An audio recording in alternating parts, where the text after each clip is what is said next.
Good morning, everyone, and welcome into Wake and Take. It's your boy, Jason, and we've got some football to talk about today. Today, we're going through the news. We've got a few stories to talk about today, and most of them are revolving around some contract updates, whether it be Tua Tagovailoa, Amari Cooper, Brandon Aiyuk, and then we've got some other players to talk about as well. So go ahead, take out your coffee, sit back, relax, and enjoy the show.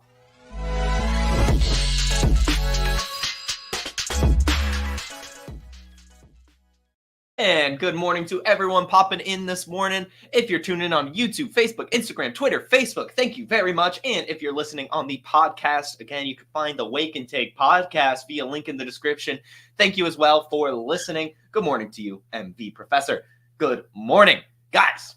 We have an update on yesterday's episode. Yesterday, we talked pretty much only about Brandon Aiyuk and that he had a meeting Monday with the San Francisco 49ers and that it seemed that, he probably wasn't going to get traded anymore, at least according to Brandon Aiyuk's Instagram comment saying, I thought the 49ers weren't going to trade me or something, right? There was a whole hullabaloo of stuff going on. There was like Jaden Daniels was showing up to ESPN with Brandon Aiyuk. Either way, the meeting that was discussed happened. And one thing I mentioned yesterday is that we don't really know how that meeting went for the most part.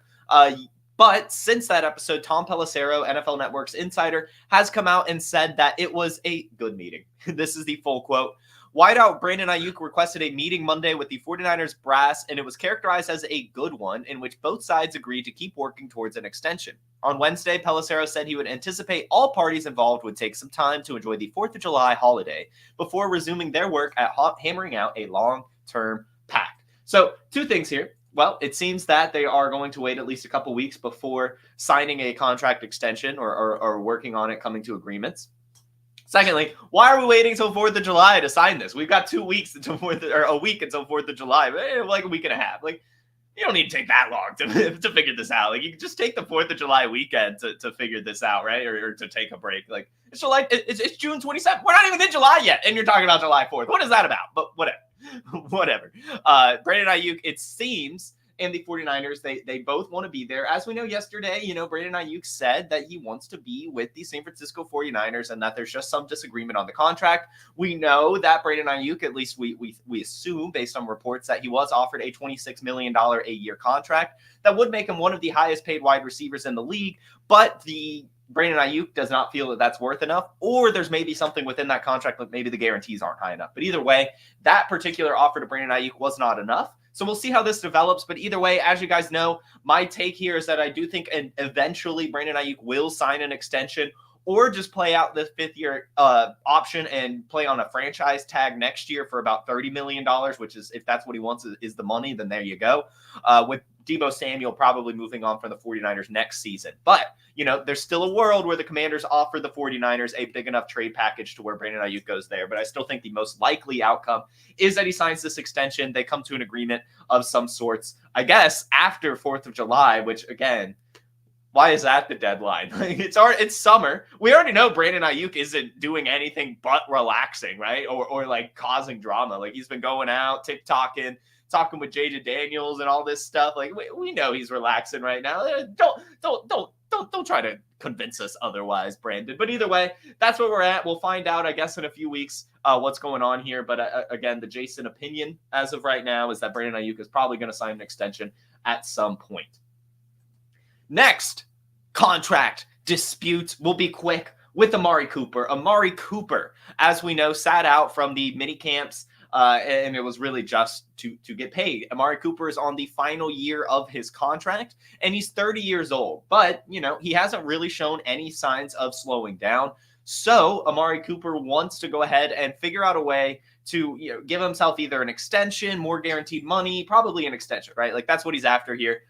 Whether and the money, I don't think is really the issue given he's 30 years old. I think the issue here is the fact that he's on the last year of his contract and he feels he has a couple more seasons in him and he wants to know where those seasons will be. I don't think this is a money thing. I really don't. He has a $23 million cap hit this year. So, yes, that is lower than some of these top wide receivers, but I'm sure Amari Cooper understands his age and still understands that, $20 million is a ton of money, especially since how he started in the league, at where the wide receiver market was at the point he entered it has just changed so rapidly. I'm sure that he is fine with his $20 million or so. The big question here is, can the Browns do it? Can the Browns do it, or is he just going to have to finish this year on the Browns and test the open market? And I think that's what Amari Cooper doesn't want to do. I think he, A, wants to stay fresh in case he has to do that. But B, I think he really just wants the contract extension from Cleveland. I think he wants to just have his career finished, right? He just wants to know where he's going to be, and I think he just wants the money. At least that's how I'm reading into this. With him just kind of talking about, I'm just trying to get paid. That's really all he said. He was asked by the betting company Better. I guess they were making like a TikTok or something, and they had asked him to race, and he said, I would pull a hamstring trying to race you. I'm trying to get paid, like is what he said. That's kind of what sparked this whole thing. And the Browns general manager, Andrew Berry, he actually came out and said that his absence from training camp does not change their affinity for Amari Cooper. So it sounds like the Browns want him as well. And I think it also just kind of lines up, right, with Deshaun Watson's contract. They still have him under contract for 2 more seasons. They kind of made their own bed with that. They can technically get out from him. I mean, we just saw it with Denver, right, where they just had to take a massive dead cap hit. That would be the case for Deshaun Watson, but it is just so unbelievably massive that they might have to rely on him those next 2 seasons.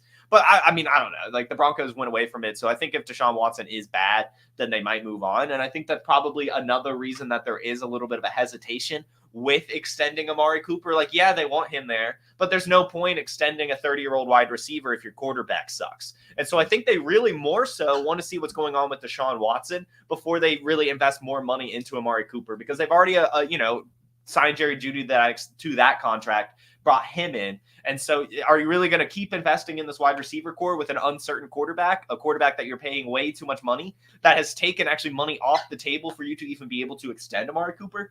That's probably the big holdup here, because if you look at the Browns cap numbers, they are under the cap this year. They have $12 million of money to play around. But over the next 2 seasons, they are over the cap. They have no money over the next 2 seasons, largely because they are on the books, Deshaun Watson, $64 million in both 2025 and 2026. That is $128 million going to Deshaun Watson over the next 2 seasons. So that's a lot of money tied up for their quarterback that they're not even sure in. So it makes sense that they might not want to extend Amari Cooper yet. And for Amari Cooper, yes, that sucks.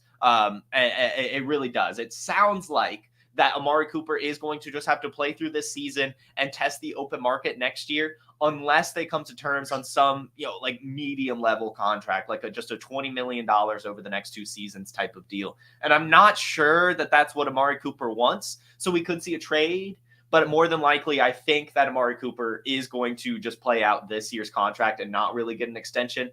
And that's how I would rank it. I'm going to say, we're going to do this. We're going to say the most likely possibility, according to my thinking, is that Amari Cooper that nothing changes here. He just plays out this year and has to test the open market next year. I'd say slightly less likely would be that they sign a, agreeable extension to where he stays in Cleveland.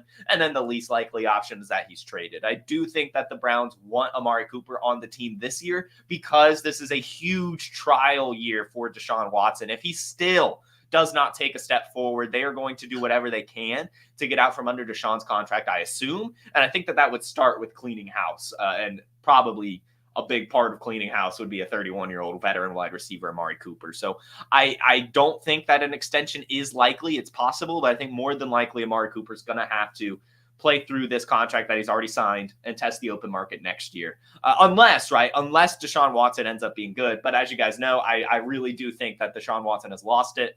It seems more of a head case than a talent issue. It just seems he can't get over some of the off the field stuff. He just seems way too in his head, seems to have lost the tenacity and everything. So we'll see though. I mean, that when you're in your head, it does at some point go away or not, right? Like it's a snap of a finger if it does, but it's hard. It's very, very hard as an athlete to get out of those kind of those slumps, if you will. And I don't know if Deshaun Watson has it in him, which means I don't think that Amari Cooper is going to be a Cleveland Brown long term, but I do this season. So that's where I'm at with this situation. Hopefully that wasn't too all over the place. But I think at the end we kind of brought it together there. So Amari Cooper still holding out, still looking for a contract extension, mostly because he's getting up there in age and, it's just uncertain about his future. And I think when you're at that point of your career, I think you just want to know where you're going to end up because, it's got to suck. I'm sure he has a family or whatever living around Cleveland, and it would suck to just, you want to plan your movings and stuff like that. Like I assume, right? So we'll see. We'll see where it goes with here. But again, he is holding out a little bit longer, trying to get that money. The next contract dispute revolves around Tua Tagovailoa, but I want to wait to that for the back of the show. We've got a couple more news things real quickly that we'll discuss before we talk about Tua. Austin Eckler, as we know, I think it was last week, maybe 2 weeks ago, he had this quote about why he decided to leave the Chargers and request that trade and all that stuff, or not resign, whatever the why he isn't on the Chargers right now. He didn't want to be on the Chargers right now, he said, because he didn't want to have 300 carries in a season.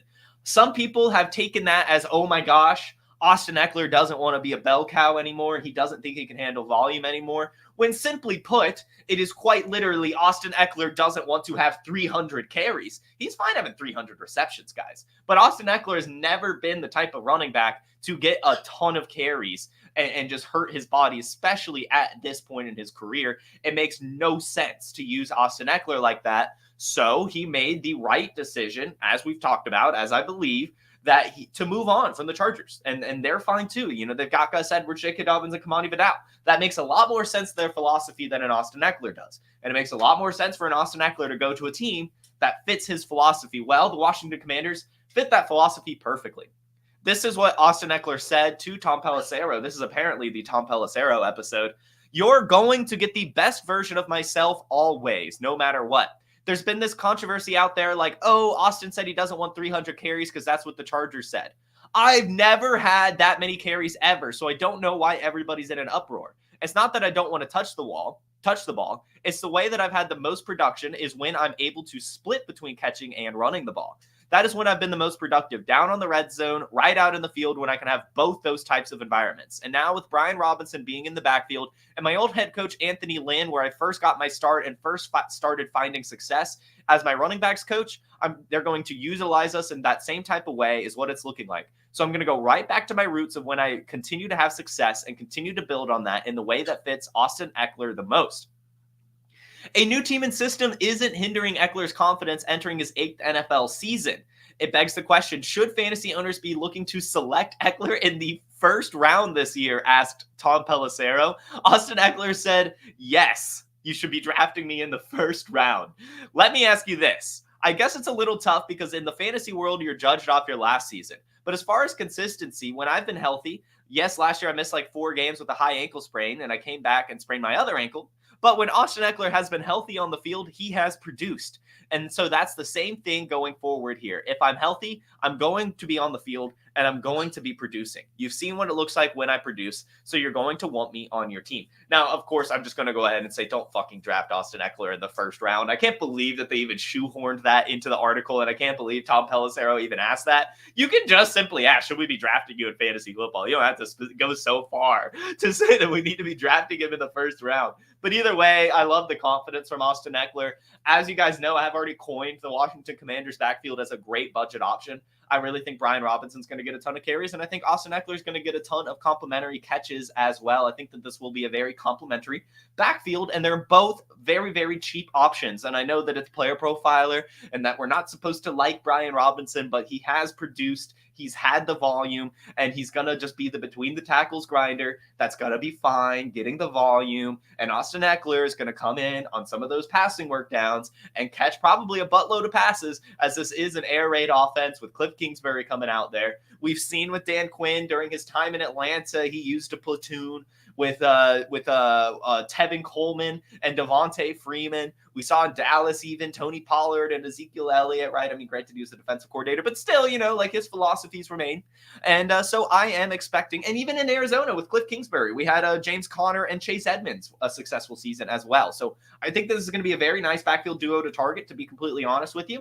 And just that. Not even like an injury contingent upside or anything like that. I think that Austin Eckler is going to be really solid for PPR leagues. Solid, right? RB2, maybe flex. And same with Brian Robinson. RB2, maybe flex, a solid. option, right? At their value. I don't really see them outperforming their ADP too much, but I damn sure don't see them underperforming their ADP. And that's really what we're looking for in the range where those players are going in the draft. So I think it's going to be fine, especially since they have a rookie quarterback in Jaden Daniels. They're going to rely on the run game a little bit. I'm sure that they're going to ask him to pass it off to the running back a little bit just to kind of get him acclimated to game speed. So I don't know. I think it's a nice budget backfield that I am going to be targeting. I have been targeting. I keep getting Brian Robinson. I don't feel great about it, but I feel good about it. Like he has a good value. Like you can get Brian Robinson after like Nick Chubb, which I think is ridiculous. So anyway, that is my take on Austin Eckler and the Commanders backfield. I say if you can get him for a cheap enough price, which it seems to be where it's at, then I'm scooping them up, right? I mean, Austin Eckler, we even saw last year with the injuries, he still had multiple 20-point games. He was still pretty efficient even when Justin Herbert was gone, and he was the only player on the field with both Keenan Allen and Mike Williams injured, right? And Justin Herbert. Like Austin Eckler was the whole Chargers offense at the end of the season last year, and he was having the volume fine. Like he was doing fine, and he stayed healthy.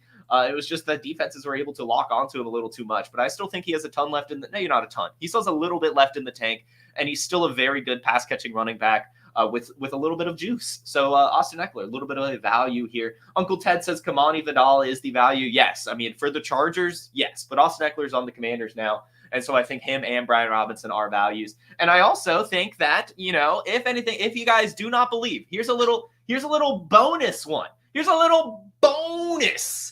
If you guys do not believe that Austin Eckler could stay healthy, they do have an undrafted free agent running back from the University of Arizona named Michael Wiley. I actually named him one of my honorable mention running backs from the Senior Bowl because of his pass catching prowess. I thought that Michael Wiley was actually a better pass catcher than Dylan Laub at the Senior Bowl among the running back groups. He was really, really elusive, very smooth hands, good route runner. So yeah, he's an undrafted free agent running back, but this is a pretty shallow running back backfield with Brian Robinson, Austin Eckler, Chris Rodriguez has nothing. And then there's Michael Wiley, who does have some pass catching juice. So I think it could be interesting if Austin Eckler goes down. That's a very, very deep stash, but a fun one for you guys, my friends, the Wake and Take audience. Michael Wiley, a little bit of a fun pass catching running back stash for Washington if you don't believe in Austin Eckler. And the next bit of news before we get into Tua Tagovailoa is Anthony Richardson. And this is a quick one. Just around his health, Chris Ballard said that Anthony Richardson will be full go for training camp. And the full quote is, he was full go all the way up to the last day of OTAs, but we had 2 heavy throwing sessions the days before, so we just backed off a little bit on the last day. As you guys know, there was some controversy as they rested Anthony Richardson the last day of OTAs, and he talked about how his shoulder was sore and stuff, so people got a little bit worried. But, GM comes out saying it's going to be full go for training camp, that he actually was full go. This article even goes on to say that, just shoulder soreness is expected, even if you are healthy. Like, this is just an injury at the end of the day. And so, it's just saying to temper expectation not temper expectations, not fade him too much, like to just be, just understanding. Like, yeah, he's going to be playing through an injury a little bit, but by the time the season rolls around, he's probably going to be healthy. And also at the end of the day, he's an athlete that has played through injuries before. So it's probably fine. It just, again, begs just the issue that Anthony Richardson does, have the kind of aggressive play style. So that's more so where we're worried here, but hopefully he's worked on it a little bit, and, hopefully he just doesn't keep running into contact. Dan Webster says, I don't hate players. I hate their ADP unless it's Brian Robinson.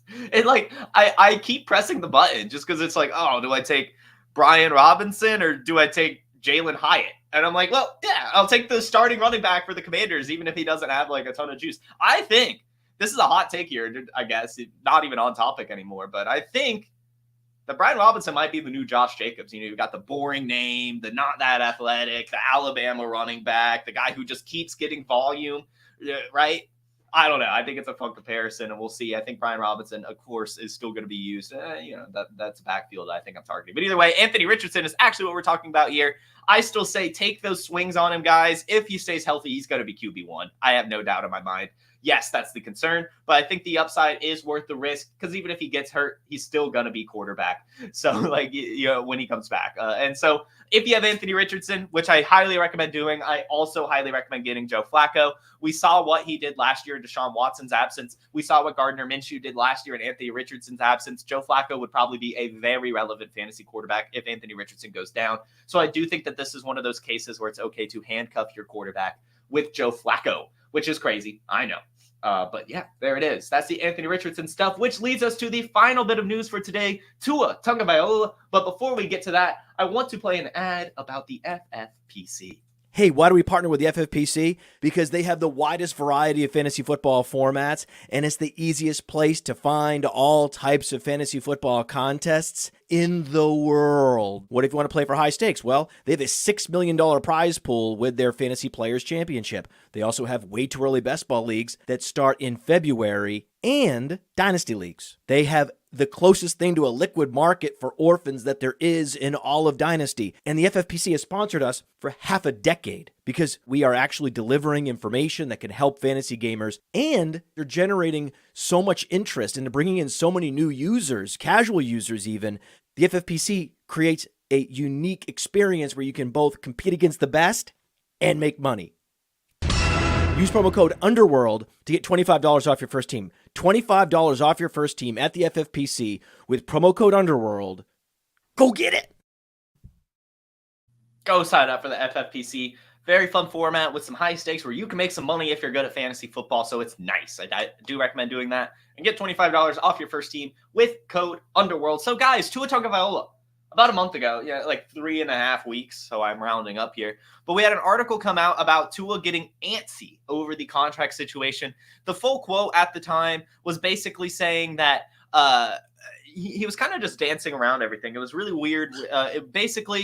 He was asked about the contract situation and how the quarterback market is changing. And he said, I just want to get something done. That's it. Just wanting to get something done. He was asked if he was concerned. He said, not concerned. Concern's not the right word. That's way off. And they said, well, how about antsy? He said, probably antsy, maybe, yeah. And he said, pissed off. And he said, I wouldn't say pissed off. That's the nature of the beast. That's how it goes, right? I mean, I'm not blind to people that are in my position that are getting paid. Am I concerned about it? I'm not. But there's discussions that we've had, and we're trying to move into the right direction where we can both be happy. And I'll tell you one thing, the market is the market. If we didn't have a market, then none of that would matter. It's just an organizational thing. Didn't matter if that guy got paid. That's because it's up to that organization. So that's what I would say. The market is the market. That's it. So at that time, we had a little bit of an episode about it.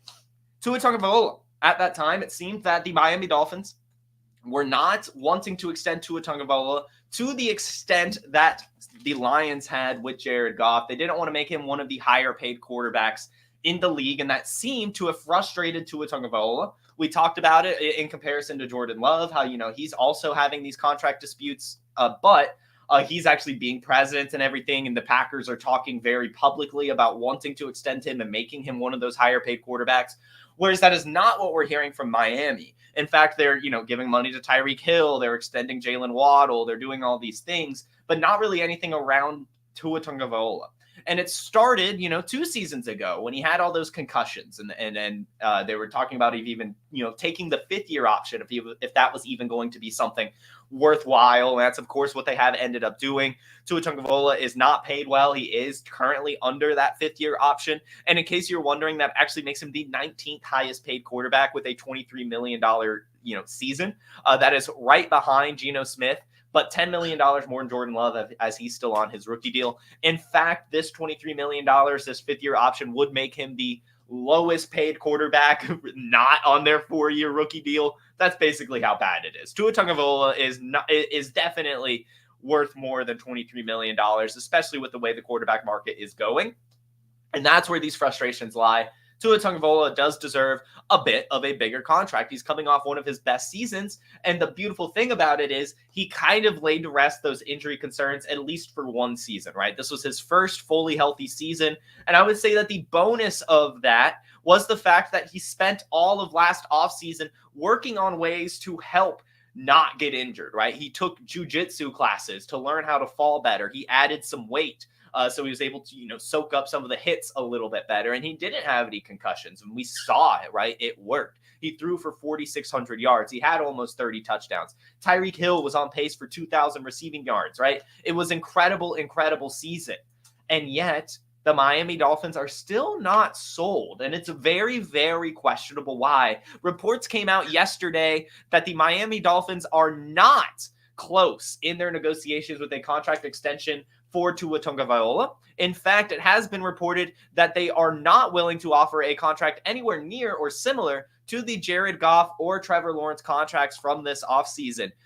Darlington of ESPN, Jeff Darlington, said, right now the Dolphins are not offering the contract that is the market value. We're not to a panic point just yet. I just think my optimism earlier has to be slightly scaled back at this point. Based on my conversations, they are not in the Jared Goff and Trevor Lawrence ballpark. I've long been optimistic about Tua Tagovailoa getting this deal done, and I'm not saying that it won't get done because these things generally happen, but right now there's 5 words that are looming over the contract negotiations, and they're the words that came out of Tua's mouth. The market is the market. Darlington went on to predict that the Green Bay Packers will sign Jordan Love to an extension before Tua, and that would be Goff-like money for Jordan Love, which would, of course, further complicate the Tua situation. He did, of course, end this whole interview thing with just saying the key word here is that they are negotiations, and we all know, we've all been through them, that negotiations can't change within a minute. But either way, the way things are right now, Tua Tagovailoa is not being offered that nearly $50 million a year, and probably won't be, as the Miami Dolphins are concerned about something. And there's a few ways to look into this. One, it of course could be the injury concerns. 2, it could be like a San Francisco 49ers situation with Brandon Aiyuk, right? Where it's like, oh, well, is Tua actually that good of a quarterback? Or is it Tyreek Hill and Jalen Waddle making, with all the yak and just making him look more efficient than he actually is? That's what the Dolphins front office is asking themselves as well. So there's just those 2 things kind of playing negatively for Tua. But I mean, I think that he's a good quarterback. We saw it last year as one of the more accurate quarterbacks in the league. We saw him have the MVP caliber season and was up for the running and everything. And yet it's still not enough for the Dolphins. So I would just be concerned if I own Tua in Dynasty. But also at the same vein, be buying Tua Tagovailoa in Dynasty at the right price, because it does seem that a extension will come at some point. It just might get worse and worse and worse before something actually happens. So I guess I would say maybe wait to swoop in for Tua. Maybe wait for that Jordan Love extension to come in where all the question marks again surround Tua. Like, oh my God, even Jordan Love is extending before him. What's going on? That's maybe the right buying window, but I still think that he will get an extension, even if it's not a lot of money. The thing that I watched this whole ESPN segment, and Dan Orlovsky, he had a really good bit on this. Oh, no, it was Ryan Clark. Sorry. Ryan Clark said that basically, he wants players to get paid and everything. Like, he understands that he's a former player himself, yada, yada, yada. But also at some point, just because the market is being set at a certain point doesn't mean that franchises have to keep beating that market or even coming close to it. Like, the Dolphins could simply still offer Tua a buttload of money, but maybe not the $50 million a year. Like, they could still view Tua as a top 10 quarterback, but not a top 3 quarterback when it comes to the salary. And that's fine and probably reasonable. And so we'll see how it plays out. I still think Tua's going to get an extension. It just sounds like it's not going to be top of the market, which is fine. It's more so going to have to come down to Tua. Is he okay not being paid top of the market? Is he okay being paid, somewhere closer to the top or somewhere in between the top of the middle, right? Like, he's still a very good quarterback, but I agree. He's not a Joe Burrow. He's not a Trevor Lawrence, right? He is still Tua Tagovailoa, which is a very good, probably top 12 quarterback, at least in terms of how he should be paid. It's just, the Dolphins have a lot of things to pay. They've got to pay Jalen Waddle. Well, they just paid Jalen Waddle. They've got to renegotiate Tyreek Hill's contract. Their defense kind of needs to figure out a bunch of stuff as well. So I don't know. But either way, this is his 5th-year option. I doubt Tua wants to continue playing on the 5th-year option. I guarantee it. I wouldn't be surprised if this gets a little bit pettier as the offseason goes on. Maybe he skips some of the real training camp practices or something. But either way, I do expect some sort of closure for this, if you will. So I would say don't panic quite yet. I would get a little worried, of course. I mean, like, it's never good to hear that your player's team in Dynasty doesn't believe them to be at the top of the market, but I'm sure that they still believe him to be one of the better quarterbacks in the league. They just don't want to match the market, and that's fine. This is a business at the end of the day. So either way, I would say there's going to be a buying window soon. I think another quarterback, after they sign their extension, it's going to get a lot more murky around the Tua thing, and people are going to start panicking like, oh my God, the Dolphins still haven't signed Tua. That's when you can swoop in. I still think he will sign something. Right now, just press the hold button and see what happens. Maybe, and Ryan makes a good point. Maybe they could offer him a lot of money with less guarantees or something. I think that might be the issue. I think maybe Tua wants guarantees and the Dolphins don't want guarantees because of those injury concerns. But either way, I don't know, right? I have no insider information. We'll find out. And I'm certain that we'll have even more updates on this situation, but it's definitely something interesting to monitor, as he is one of the more important dynasty quarterbacks in Superflex right now on one of the more high-powered offenses. So it's, of course, going to, raise some eyebrows to see what happens. Because, I mean, hey, if Tua's gone, then what do we say about Jalen Waddle and Tyreek Hill as well? It's very, very confusing, but he's going to be there, at least this season, and I think he'll probably sign an extension as well. It just won't be, $50 million a year. It might be closer to 40, which is still, that's just so much money. I'm sure it'll be fine for Tua and his family. So that is everything I have for you guys. I'm going to pop into the chat here, see if we have any questions. Derek says that because Tua can't play in the cold, maybe plays into it. That is possible, going into the playoffs, headed up north or something could be interesting. Paul says, any concern for Evan Hull? You saw an update that Trey Sermon is the RB2. I don't really care about depth charts in June, to be completely honest with you. I do think that Trey Sermon is more of the one-for-one replacement for Jonathan Taylor if he goes down. But, that doesn't really mean anything. Evan Hull's the pass catcher. Trey Sermon is not a pass-catching running back. So even if he's RB3, he's still probably going to get some work, and it'll probably be fine. There's also the weird thing. I'm not sure if it applies to running backs as well, but there is something to where your third string has to be on the active roster, whereas your second string doesn't, at least as a quarterback. There was something weird. You guys remember with the Patriots last year, how they moved, it was Matt Corral to second string and put or Bailey Zappi was practice squad or something. There was a weird thing, but ended up being it was just a weird 4D chess roster thing, where, really the third string quarterback is the second string. It was a whole thing. But either way, I'm not going to overreact to depth charts in June. We haven't even had real training camp yet. We'll see what happens at closer to August is more when I actually care about these depth charts. But yeah, no way Miami doesn't sign Tua. I agree. I really think that they will come to something. It's just not going to be top of the market. Here we go. We got a hot take from Uncle Ted. Says Rico Dowd will be this year's 2022 Pollard. That's a hot one. I am not going to agree there, but I will say it's a hot one, and I'll give you your platform, as it's fun to take some hot takes. But I do not think I don't think that the Dallas Cowboys run game is going to be as explosive as it was in 2022. I think it'll be fine, but I think it's just more so going to be, CeeDee Lamb than anyone kind of breaking out or anything like that. But that should do it. This was today's episode, and you guys were a very fun audience. Make sure to follow me on social media at JFootballWine, wherever you get it. You can also follow Player Profiler wherever you get your social media as well, at Roto Underworld or at Player Profiler, depending on the platform, so go find those. Make sure you hit the subscribe button and the like button for both the regular Player Profiler channel and the Player Profiler News YouTube channel. Great content coming out daily. You guys all have a terrific Thursday and a wonderful rest of your week. Peace. Hey, I want to thank you for being part of this broadcast. If you have any thoughts on it, leave a comment. If you enjoyed it, make sure you leave a like. And if you want to see more shows on the Player Profiler channel, subscribe to it. That's how we know you want more.